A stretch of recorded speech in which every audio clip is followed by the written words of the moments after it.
Today, the Federal Ministry of Environment and all its agencies has their 2024 budget defense at the Joint Committee on Environment at the National Assembly. Speaking at the defense, the Honourable Minister of Environment, Balarabe Abbas Lawal, defended the budget of the Renew Hope. The 2024 budget defense currently going on at the National Assembly. The Honourable Minister of Environment, Balarabe Abbas, and all its agencies at the Joint Committee of Environment under the distinguished chairman of the committee, Senator Akintunde Yanus, asked on the security situation in Katsina State, the gory erosion in the southeast, and the relationship between lawmakers and the Ministry of Environment. The Honourable Minister replied, trying to re-engineer the check and that has been going for a long time. So this budget is looking categorically trying to draw water from other parts of African countries to try to refill the check. So these are the biggest issues that we're looking at, and that's why we need to have a lot of money in the area of climate change and in the area of migration. We have signed a lot of, we're going to sign a lot of other engagement with some international organizations, particularly FAO and the World Bank. Thank you very much, Mr. Chairman. Mine is I've gone through the budget line. I've not seen, maybe the Honourable Minister will take us to where because there have been several environmental related motion, that the House do pass a resolution. And I have run through the entire budget. Erosion control. I'm from Enugu State and by implication Southeast. Honourable Minister, erosion control being one of your core mandates as I saw here,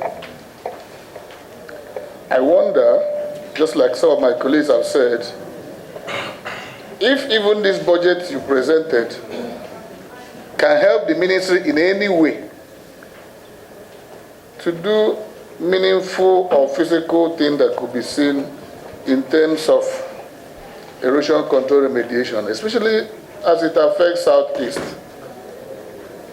Are you constrained by any envelope in terms of budgeting?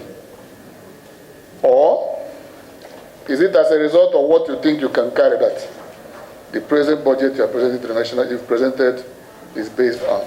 Thank you, Mr. Chairman.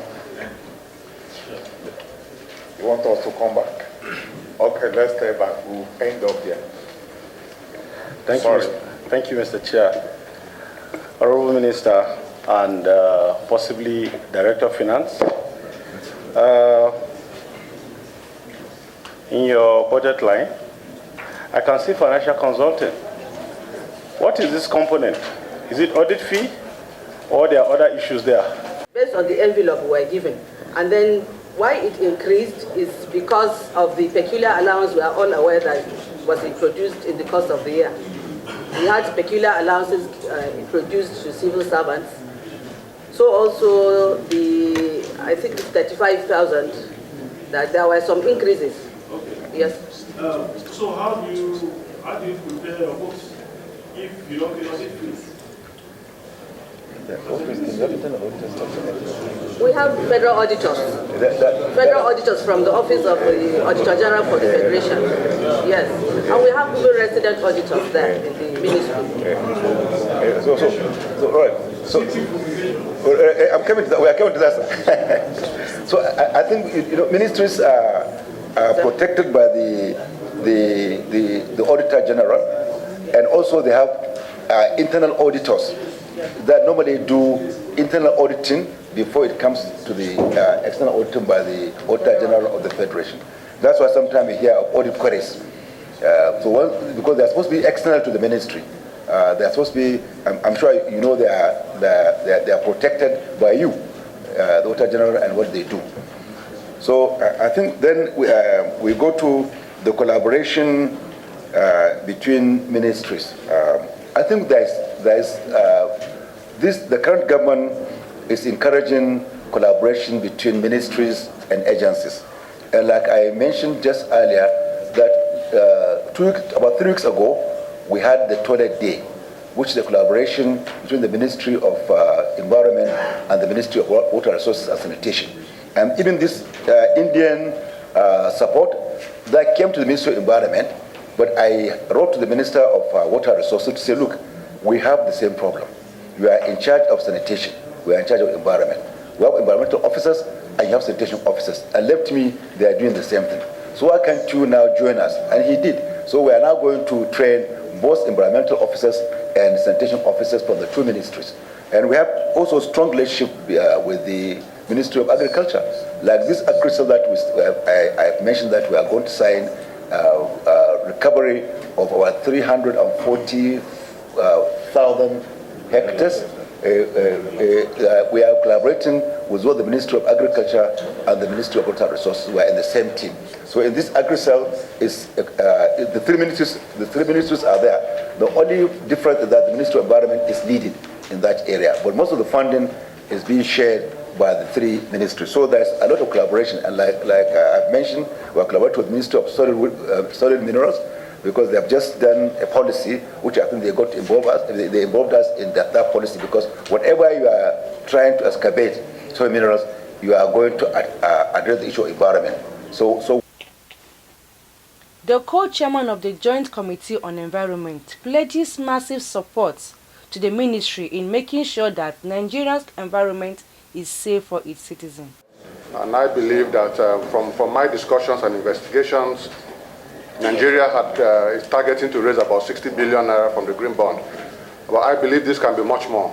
I believe that the appetite for green projects is very high around the world, and the Ministry of Environment should be pushing for even up to 200 billion for green bonds, so that you can identify a pipeline of projects in the budget and even introduce new ones that we can then pass as environmental projects under your ministry that will help to implement a lot of the projects that I think are really important for our country, and of course for the climate adaptation issues, as has been provided already in the budgets, which I saw about 20 billion for climate change issues. I'm really proud of that, and that shows that the government is committed towards fulfilling our commitment even from our attendance in COP28.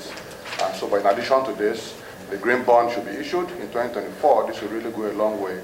And of course, the climate fund should also be activated to help to attract funding from the private sector and other stakeholders, and every individual Nigerian who is interested in environmental issues will be willing to invest in some of these things. Thank you very much. A departure from what we are used to. Members are willing to assist us achieve our mandate to the extent that we have been asked to present our acts if they are not suitable for what we want to achieve, so that it can help us strengthen them. We thank you, and I want to assure you that this partnership will last for as long as all of us are together. Thank you. Ladies and gentlemen, distinguished members of the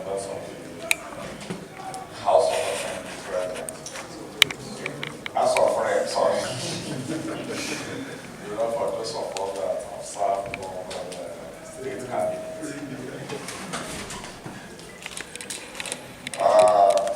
We thank you sincerely for coming, but I'm not going to give you closing remarks. One man has not mentioned a word there since morning, and it has to do with us as the chairman, Senate Committee on Science, the member of this committee. You might not know him. It's me and him that stopped the increment of the electricity tariff in the city.